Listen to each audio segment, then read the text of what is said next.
Perfect mother. She's perfect in all her ways, but what I value most about her is her consecration. It doesn't matter what parts of family do or don't. It doesn't part her friends do or don't. My wife has convictions. My wife has consecrations. And my wife says, we're not going there.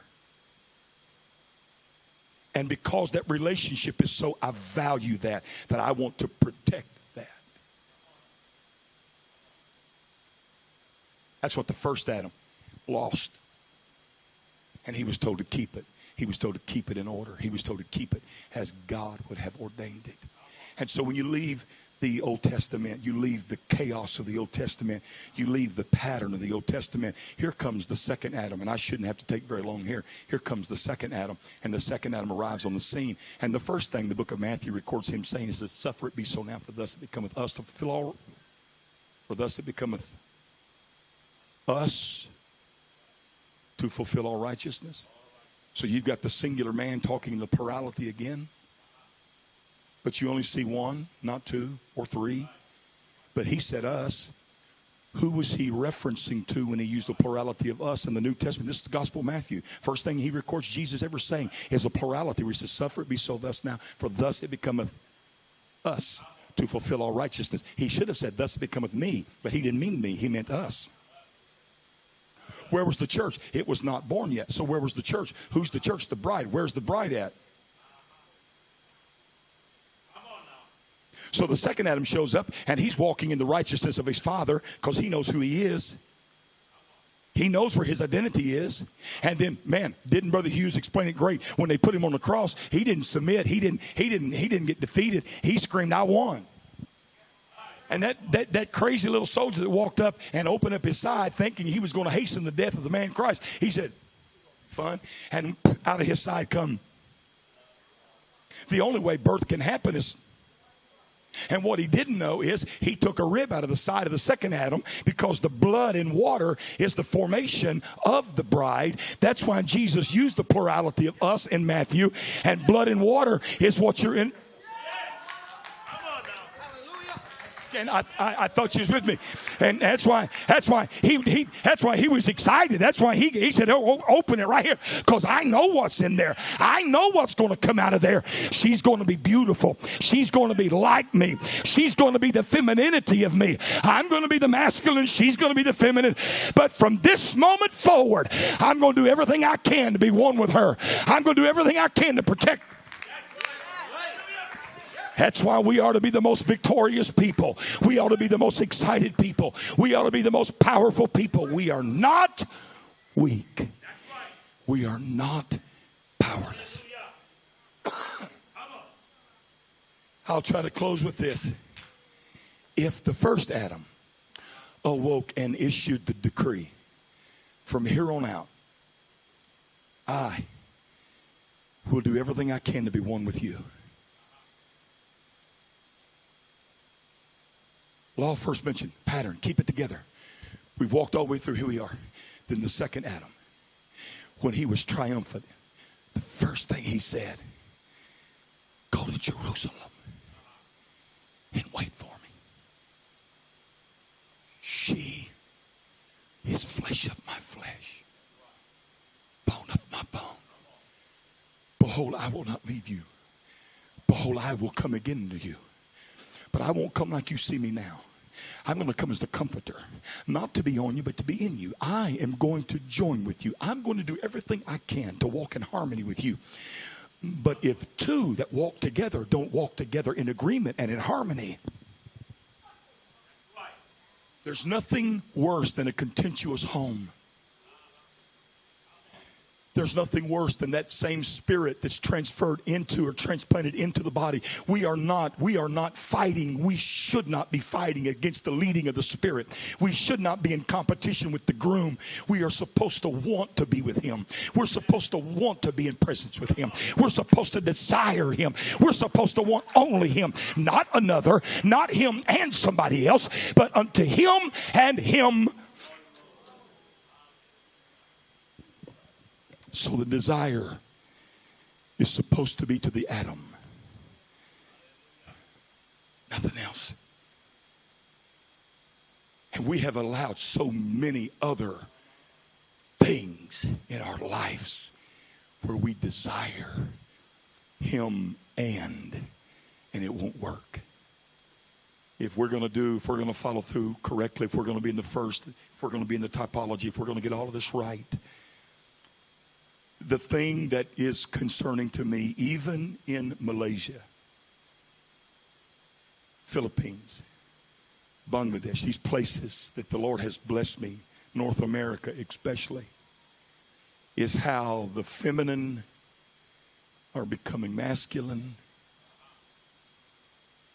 and the masculine are becoming feminine. It won't work. There's no such thing as a unisex piece of clothing. I'm sorry. It doesn't matter what Hollywood or what the world says. There's no such thing. It's either men's clothing or it's women's clothing. There's not men that women can wear and stuff. It shouldn't be that way. But we live in a society that's doing its best to blend. Why? Because the worst thing for the devil is to see the image of the very thing that cast him out and defeated him, as Brother Hughes led us into. The thing that scares him to death is to see the same image headed his direction. But when he sees something that doesn't look like the image. Now, I was told to bring sound doctrine. I hope this is sound doctrine. When he sees something that sounds like a man but dresses like a woman, or a woman that... He's not terrified of that. He likes that because that's the perversion. That's the re-imaging. That's the changing. But when he sees an apostolic woman...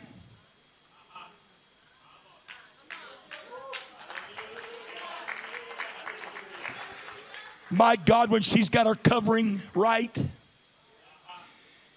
and her covering right, and when her covering is right, and he's transparent and she can't see him but for the cross.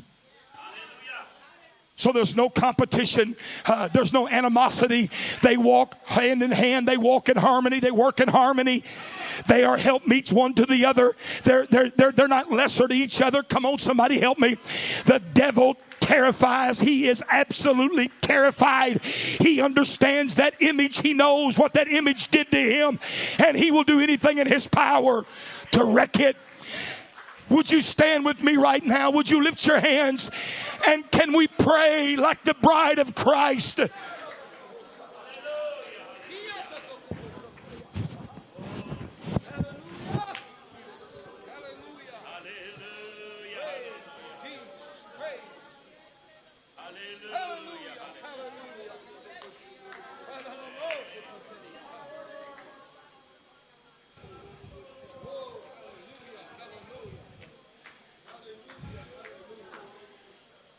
Let me just tell you something. And I know I don't know if I've gone over or not. If I have, I apologize.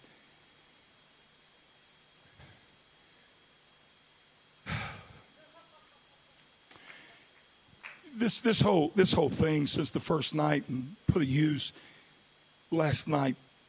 Oh God, it has tried to position this Malaysian church, this Malaysian part of this glorious body, into the revelation of who you are, who he is. You cannot know who you are without knowing who he is. We got to go back to the basics and fall back in love with who Christ really is. Understand what he did. And we found that out again last night. But it's got to go beyond that, because she became part of. And he said, Adam, I want you to work with her from now on. And the command that I give you is this: multiply and replenish.